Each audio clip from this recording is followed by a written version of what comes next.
Oposição reage à acusação de golpismo e Dilma rebate. Presidente avisa aos petistas que eles vão ter de abrir vagas no ministério para a redução da equipe.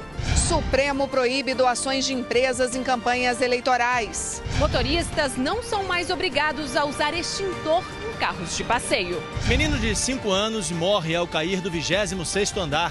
Venda irregular de ingressos na Copa do Brasil derruba secretário da FIFA. Na série especial, os sabores nada comuns de Soweto. Boa noite. O Jornal da Record de hoje começa com uma notícia daquelas que fazem a gente sentir indignação. Você lembra daquele extintor novo e mais caro que todo mundo seria obrigado a usar nos carros? Pois é, não é mais obrigatório, você nem precisa mais ter o equipamento. A decisão foi tomada hoje pelo Conselho Nacional de Trânsito.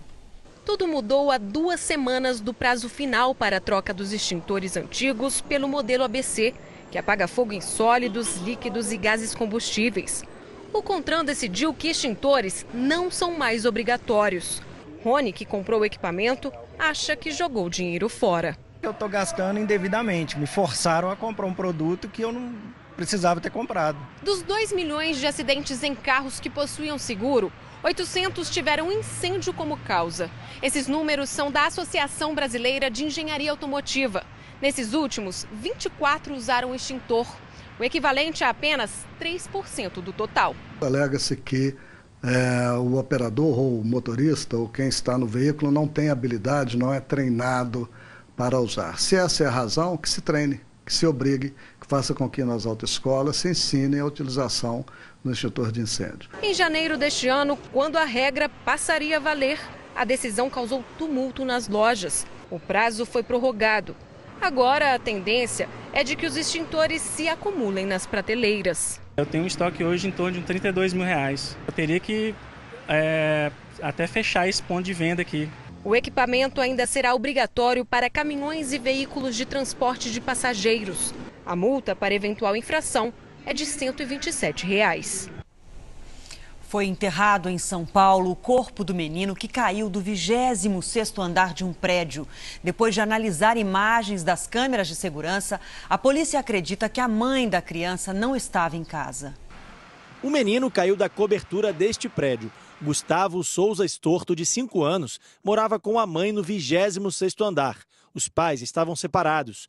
A mãe, Juliana Estorto, contou em depoimento que saiu de casa para buscar o namorado numa estação de trem e que deixou Gustavo dormindo no quarto. Quando voltou, viu 2 cadeiras colocadas próximas à parede e a janela do banheiro aberta. Foi quando percebeu que o filho havia caído. A gente conseguiu entrar no apartamento de um vizinho e a janela por onde o menino caiu é semelhante a essa. Olha só, o espaço é bem amplo, até eu com 1,80 m de altura conseguiria passar por aqui. O corpo de Gustavo foi encontrado lá embaixo, de pijamas e com uma mochila nas costas. A polícia ainda aguarda o resultado da perícia, mas acredita que a morte dele foi motivada por negligência. As câmeras de segurança do prédio mostram a mãe do menino deixando o edifício. Veja que o relógio marca 10h54 da noite. À meia-noite, ela aparece acompanhada de um homem. A criança teria caído pouco antes. A única coisa que eu consigo é matematicamente dizer que eles não estavam em casa, o que já caracteriza, no mínimo, uma figura criminosa. O pai de Gustavo esteve no Instituto Médico Legal acompanhado de parentes para a liberação do corpo. Ele deixou o local muito abalado. Tá lindo, meu filho. Tá no céu. Onde tá o corpo de Gustavo foi enterrado no fim da tarde. O Conselho Nacional de Trânsito diz que a cor das ciclovias deve ser obrigatoriamente vermelha. Mas numa comunidade do Rio de Janeiro, a regra teve exceção.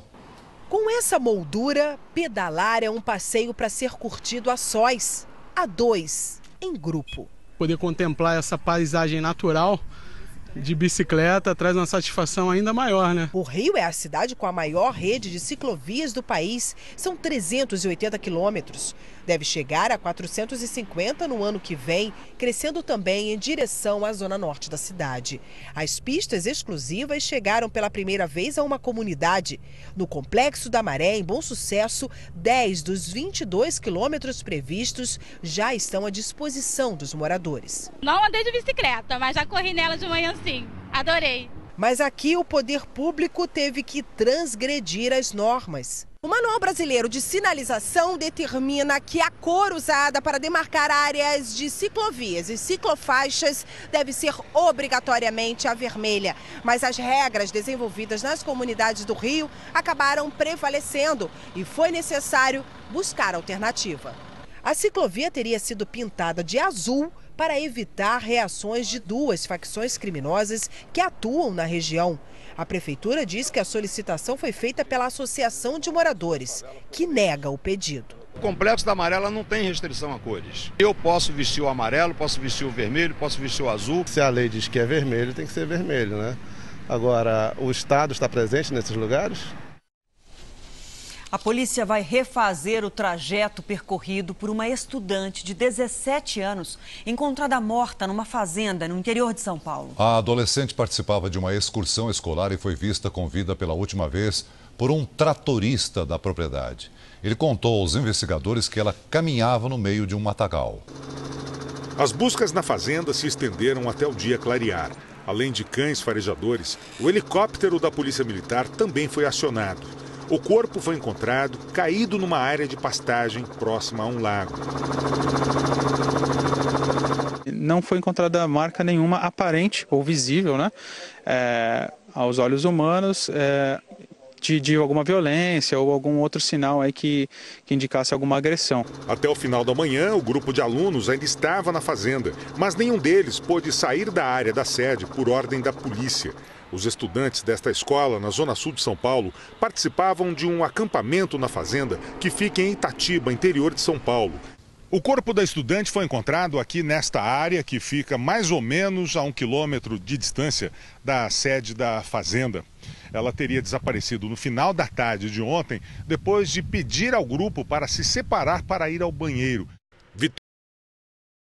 17 anos, era sobrinha do vereador de São Paulo, Gilberto Natalini.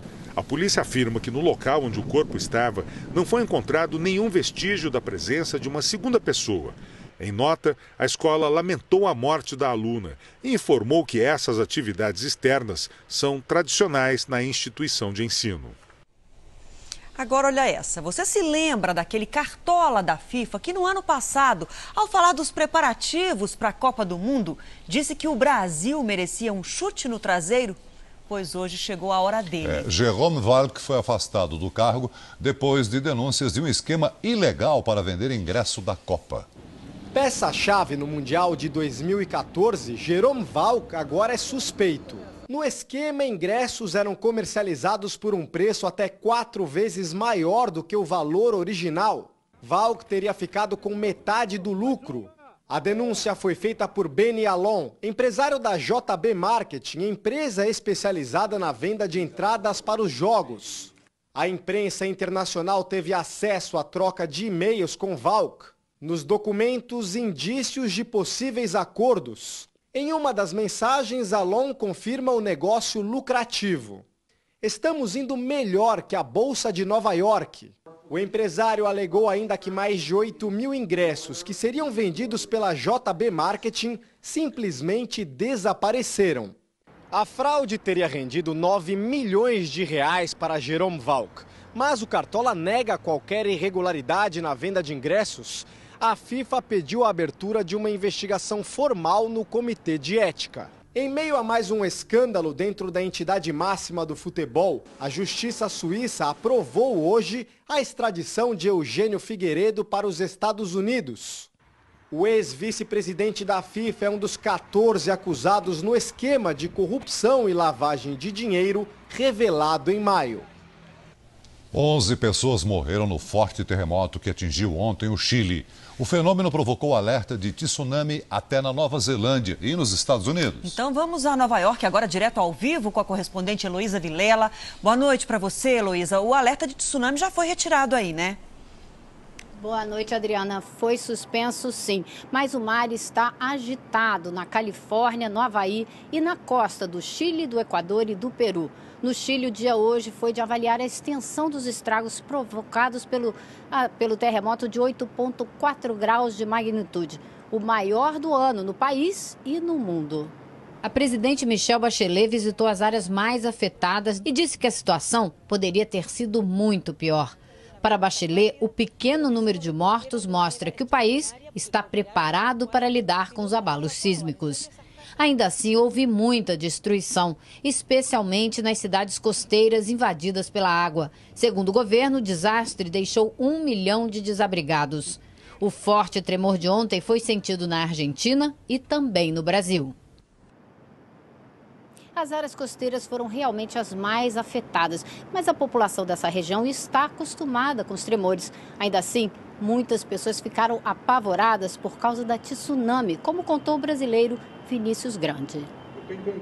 Começou a dar um alerta de tsunami no celular e ele fica postando, independente se você baixar o volume do celular, botar no Vibracol, e fica aparecendo alerta presidencial, zona de tsunami, vá para uma área segura, área de evacuação. Então isso acho que gerou um certo pânico no povo, porque começou a apitar sem parar. Os tremores continuam no Chile. Hoje à noite o país registrou um abalo de 5,5 graus. De Nova York, Heloísa Vilela. Obrigado, Heloísa. Agora a nossa série especial. Os moradores mais antigos de Soweto não esquecem os anos em que o regime racista ditava as regras na África do Sul. O país se transformou quando Nelson Mandela chegou ao poder, mas as tradições foram mantidas.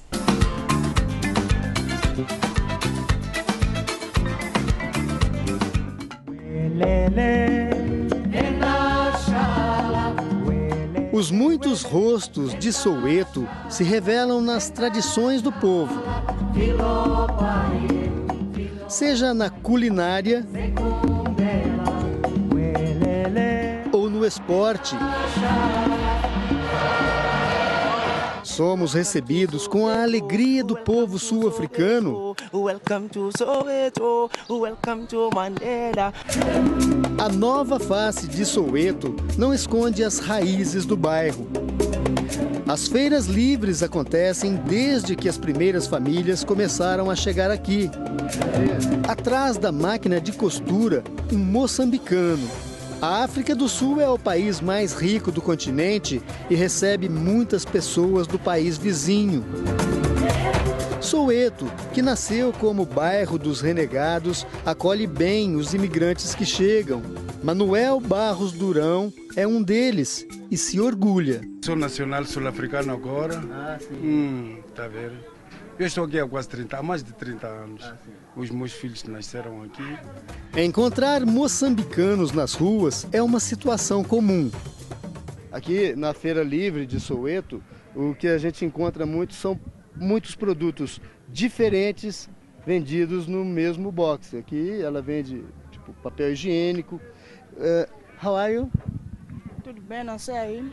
Ela fala português. Você fala português, é de Moçambique? Sim. Veio de Moçambique. Está há quanto tempo aqui na África do Sul? 10 anos. 10 anos já. Vivendo aqui em Soweto? Como é a vida aqui para você? Vai que não vá. Bom? Na culinária, a tradição também sobrevive nas ruas. Perto dos mercados populares, pequenas cozinhas preparam na hora o prato mais típico de Soweto. Os ingredientes estão dentro desses grandes caldeirões ferventes. Olha, eles usam esse plástico aqui para o calor não escapar e a carne ficar bem cozida. Olha, aqui dentro tem 4 cabeças de boi bem cortadas. Olhando assim pode parecer estranho para um brasileiro, mas a papa de Soweto tem uma história parecida com a da feijoada no Brasil. A feijoada surgiu porque os escravos africanos aproveitavam os ingredientes que não eram usados pelos senhores das fazendas, como o feijão preto e as partes menos nobres do porco, rabo, pés e orelhas, por exemplo. Aqui em Soweto acontecia o mesmo. Os negros não tinham acesso aos alimentos, então eles aproveitavam o milho branco para fazer a papa. A papa é isso aqui, olha, é a farinha do milho branco misturada com água quente, só isso, como se fosse uma espécie de angu. Só que como não havia nenhum tipo de ingrediente, para incrementar essa comida, eles aproveitavam então o que sobrava do boi, normalmente a cabeça. A cabeça do boi é cortada em vários pedaços e servida na hora junto com a papa do milho. Por sinal, tá bem ardido. Como as cozinhas são pequenas, o prato é servido na rua mesmo e se aproveita de tudo, até a gordura que fica no fundo do caldeirão. Isso aqui é o molho da cabeça, né? Um pouco da gordura, e eles deixam aqui porque eles bebem como se fosse um drink. A papa é um sucesso nas ruas de Soweto. Além da cabeça do boi, existe uma variação. Eduardo é moçambicano e vende a papa com cabeças de carneiro assadas. E esse aqui vai vender tudo hoje? Hoje. Cada prato custa 30 rands, cerca de R$10. Quem prefere, come no local. O moçambicano Samuel já incorporou o costume sul-africano. Estava muito bom. Muito bom? Em Moçambique não existe esse tipo de comida, né? É o seguinte, a gente não faz muito esse tipo de comida, não. Mas o que a gente tem feito, comemos cabeça de vaca, isso come. Mas não é grande coisa como aqui na África do Sul. A mesma papa vendida nas ruas faz parte do cardápio das famílias. Velemina Sitoli prepara um prato para o marido e as filhas. Ela diz, aqui em Soweto, todo mundo come papa de segunda a domingo. Monday to Sunday. Na casa de Velemina, a carne é pescoço de frango ou miúdos de boi. A tradição é que a gente coma a papa com a mão. Então ela trouxe aqui uma vasilha, uma água quente. Thank you. Porque assim manda a tradição. A papa, ela colocou aqui uma colher, mas ela falou que não. Que a papa, a tradição de Soweto é que seja comida com as mãos. Vamos lá.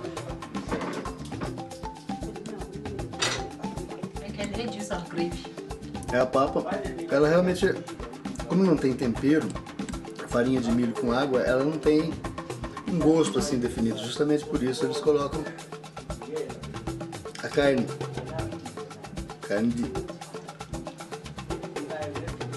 de boi. Muito bom. Ótimo tempero dela. Se na culinária a papa faz parte da rotina de Soweto, no esporte, o futebol é a preferência. Mesmo sem times fortes, Soweto abriga alguns dos estádios mais modernos do planeta, graças à Copa do Mundo de 2010. O Soccer Stadium só recebe um bom público quando algum dos times mais populares da África do Sul entra em campo. É o que vai acontecer hoje. O Kaizer Chiefs, de uniforme amarelo e preto, vai jogar daqui a pouco. E o time tem muitos torcedores aqui em Soweto, já que o fundador do Kaizer é um ex-jogador que nasceu neste bairro. O jogador é Kaiser Moutang, que nasceu em Soweto e hoje é presidente do time. O prestígio não é suficiente para lotar arquibancadas, mas os poucos torcedores fazem muito barulho.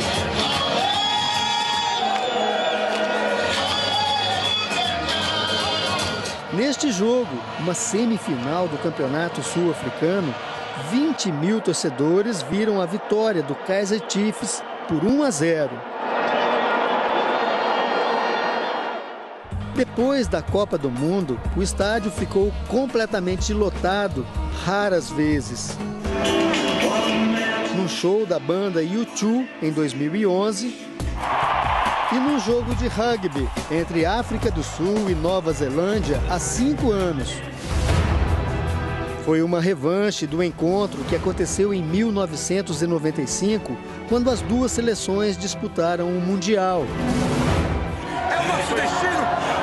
Vamos, vamos!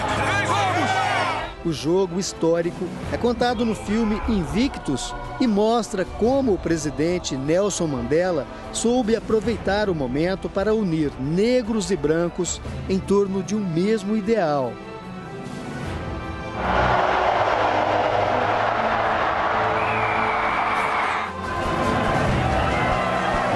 No rugby, a África do Sul tem um time forte, mas a modalidade é associada aos brancos sul-africanos. No Mundial disputado no país, Nelson Mandela se aproximou dos jogadores. Um deles teve atenção especial. Chester Williams, um único negro daquela equipe. Mandela viu na seleção, que acabou campeã, a oportunidade de aproximar o país. A África do Sul tinha acabado de se livrar do apartheid, o regime que obrigava a maioria negra a viver em bairros demarcados. No esporte, nos sabores, no rosto de cada morador, a força de um povo que quer olhar para frente e escrever, em Soweto, uma nova página da história. A Record preparou uma sequência de estreias para os próximos dias. São programas novos e outros já consagrados. Gordinhos famosos que vão tentar fazer as pazes com a balança. É no novo Além do Peso, agora um quadro do Hoje em Dia. A grande novidade é que essa temporada a gente traz celebridades, né? Porque as celebridades também precisam emagrecer.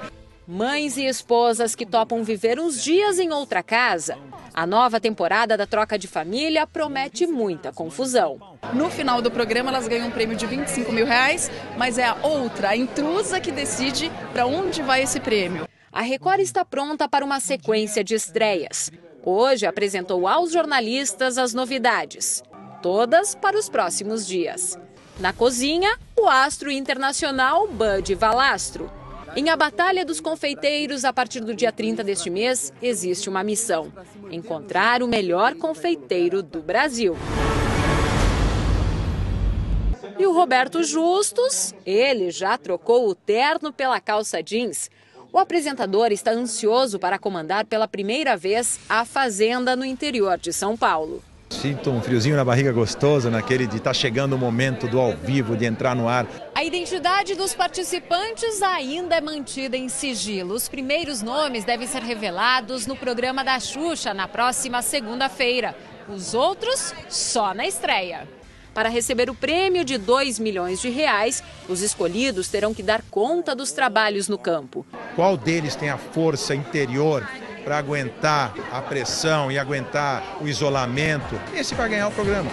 A 8ª edição de A Fazenda começa na próxima quarta-feira, dia 23, depois do Jornal da Record. Não perca! O senador Aécio Neves e a presidente Dilma trocaram farpas hoje em discussão pública envolvendo a acusação de golpismo. Grupos que defendem o impeachment de Dilma aumentam a pressão sobre o presidente da Câmara, que adiou o processo mais uma vez. O grupo pró-impeachment é comandado por juristas de renome como Miguel Reale Júnior e o ex-petista Hélio Bicudo, autor de um dos mais de 10 pedidos entregues ao presidente da Câmara. Eduardo Cunha tem o poder de decidir sobre o andamento do processo e vem adiando a questão. Eu não tenho prazo para responder, mas é óbvio que eu não vou ficar a vida inteira sem responder. Com o agravamento da crise política, a oposição subiu o tom. Aécio Neves, do PSDB, reagiu às declarações da presidente Dilma de que usar a crise econômica para chegar ao poder é uma versão moderna de golpe. Golpe e atalho para se chegar no poder é utilizar de dinheiro do crime ou de irresponsabilidade fiscal para obter votos. Durante a solenidade de recondução de Rodrigo Janot ao cargo de Procurador-Geral da República, a presidente voltou ao tema. Queremos um país em que os políticos pleiteiem o poder por meio do voto e aceitem o veredito das urnas, em que os governantes se comportem rigorosamente segundo suas atribuições, sem ceder a excessos, em que os juízes julguem com liberdade e imparcialidade, sem pressões de qualquer natureza e desligados de paixões político-partidárias. Janot, que tem papel decisivo na Lava Jato, a operação que vem levando petistas à cadeia, recebeu elogios de Dilma A presidente também exaltou o papel da Procuradoria como defensora da lei e da estabilidade democrática. Mais tarde, no Palácio da Alvorada, ela se reuniu com todos os ministros do PT para tratar da redução da equipe de governo. Além de cobrar compromisso firme com as medidas de ajuste, a presidente Dilma advertiu que todos os aliados terão de cooperar para a redução da equipe, inclusive o PT, que deve perder alguns de seus 14 ministérios. É dado como certo que Miguel Rosseto, da Secretaria-Geral da Presidência, deixe o cargo e que haja fusão de pastas. No final da tarde, Dilma deixou o Planalto para reunir-se com o ex-presidente Lula no Palácio da Alvorada. Eles fazem uma avaliação sobre os rumos da crise e a estratégia de reação na economia. Os ministros da área econômica foram hoje ao Congresso defender o pacote fiscal. A cobrança da CPMF é o ponto mais polêmico. Os ministros da área econômica negaram a intenção de reduzir de 4 para 2 anos a validade da CPMF, como forma de facilitar a aprovação das medidas no Congresso. Apresentamos nossos argumentos e vamos defender a sua aprovação. Estamos começando esse processo. O principal tema a ser discutido na Comissão de Orçamento será o imposto provisório. Hoje, a desconfiança que existe sobre o CPMF nessa crise é que ela seja vinculada a alguma despesa porque acham que ela permanecerá. Eles aceitam o CPMF provisoriamente. Agora a questão do prazo 4 anos, 2 anos, isso tudo vai ser debatido. O ex-presidente Lula está em Brasília para discutir a crise e disse que vai trabalhar pelo retorno da contribuição. No encontro com os parlamentares, o ministro da Fazenda defendeu que a CPMF terá um menor impacto para o setor produtivo e nos índices de inflação e vai proporcionar o dinheiro necessário para amenizar o déficit da Previdência. O que o governo está apresentando é uma combinação de políticas para trazer o Brasil para a retomada do crescimento. Cortando os gastos do governo, a presidente já anunciou que vai diminuir o número de ministérios, tudo que faça o Brasil poder crescer mais rápido e melhor. A oposição continua disposta a barrar qualquer criação de imposto. Um país que precisava andar depressa, precisava correr para frente, está andando para trás, infelizmente. Hoje o Planalto consultou a base no Congresso sobre a possibilidade de legalizar jogos de azar como forma de aumentar a arrecadação. A proposta foi bem recebida pelos líderes aliados. Conheça alguns truques para seu filho comer bem. E a história das pessoas que vivem no maior aeroporto do Brasil são os destaques do próximo Domingo Espetacular. Olá, tudo bem? Você conseguiria morar dentro de um aeroporto? Conheça as pessoas que fazem isso por vontade própria. Como o Denis, que passa todas as noites nessas cadeiras. E tem também o seu Ítalo. Ele já teve dinheiro, mas perdeu tudo e se mudou para os bancos dessa cafeteria. Quanto tempo faz que o senhor dorme aqui? A curiosa história do Jeg Léo. Ele nasceu na Bahia e viajou mais de 1000 quilômetros de carro. E ele não deu trabalho, ele veio tranquilo assim, veio mais folgado que a gente. Tudo isso para virar bicho de estimação. E levar a vida na maior mordomia. Mitos e verdades da comida de criança. Você vai aprender a despertar no seu filho o gosto por uma alimentação saudável. E viu que é gostoso, né? A lista dos alimentos que parecem inocentes, mas podem ser um perigo para os pequenos. E as dicas para montar uma lancheira ideal. Será que você está fazendo certo? Bolacha, a frutinha. Você não pode perder, não se encontra neste domingo. Depois da Hora do Faro. Até lá!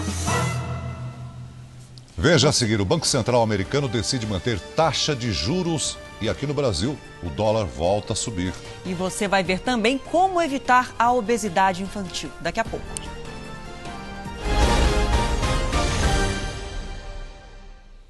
Depois de muita especulação, o Fed, que é o Banco Central americano, manteve a taxa de juros no atual patamar entre 0% e 0,25%. A presidente Janet Yellen citou os riscos na economia global para a decisão, mas não descartou o aumento ainda este ano. Aqui no Brasil, o dólar fechou em R$ 3,88, o maior valor desde 2002. É muito comum os pais liberarem as guloseimas para os filhos como uma demonstração de afeto. Mas é bom ficar atento. Uma criança obesa tem 50% de chances de se tornar um adulto obeso. Em busca de saúde, os gêmeos Carlos Eduardo e João Vitor, de 10 anos, procuraram acompanhamento médico. E alimentação, como tá? Eles vieram para o consultório por causa dos hábitos em casa. Eles querem comer isso, aquilo. Eu achava que estava fazendo um bem, agradando eles. Agora eles comem o que nem conheciam no passado. Beterraba, cenoura, legumes também eu não comia. A OMS diz que o número de crianças com sobrepeso pode chegar a 75 milhões até 2025. No Brasil, 3 em cada 10 crianças estão com uns quilinhos a mais. Uma das explicações para números tão preocupantes está em corredores como este aqui. Segundo a última pesquisa divulgada pelo IBGE, 60% das crianças menores de 2 anos já comem biscoitos recheados e bolos prontos. E 30% tomam refrigerantes e sucos artificiais. Para ter uma vida melhor, a saída é a mudança de hábitos. Em vez dos produtos industrializados, preferir esses daqui: frutas, legumes e verduras. E também não esquecer dos exercícios físicos. Rafael e Luca resolveram mudar a rotina e decidiram chutar o sedentarismo. Aí você pode viver melhor, né? E viver mais tempo. Eles se uniram a outras crianças no condomínio onde moram em São Paulo para treinar futebol 2 vezes por semana. O professor de educação física que orienta a garotada explica que os pais precisam descobrir o que os filhos gostam. Trazer para esse convívio da atividade física, explicando o principal objetivo, que é proporcionar uma vida saudável. Esporte e alimentação balanceada. Não é que a criança não pode comer doce, não pode comer um salgadinho, mas que isso seja exceção. O grande problema é o dia a dia, é o que leva na escola, é o que come em casa. Quando acontece algum excesso de uma festinha, alguma coisa, não vai alterar o peso da criança. Veja a seguir: Supremo proíbe doação de empresas para campanhas eleitorais. E também, Dunga convoca a seleção e chama 3 jogadores do Corinthians, líder isolado do Campeonato Brasileiro.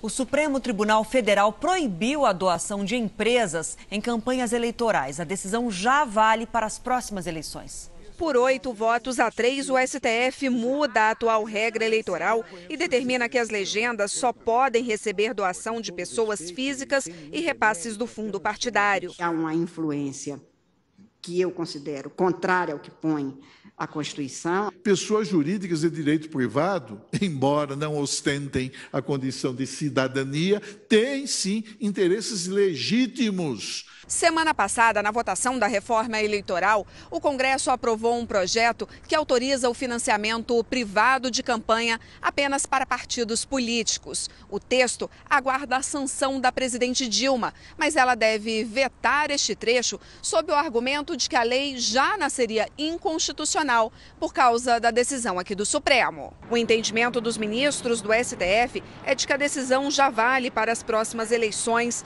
mesmo que o projeto aprovado no Congresso vire lei. Acho que a democracia brasileira pode viver uma nova fase daqui para frente, com fortalecimento dos partidos, da atividade política, começando a ser moralizada. A última vez no sistema eleitoral brasileiro que foi proibida a participação de empresas privadas foi na eleição de 89, com a eleição de presidente Fernando Collor.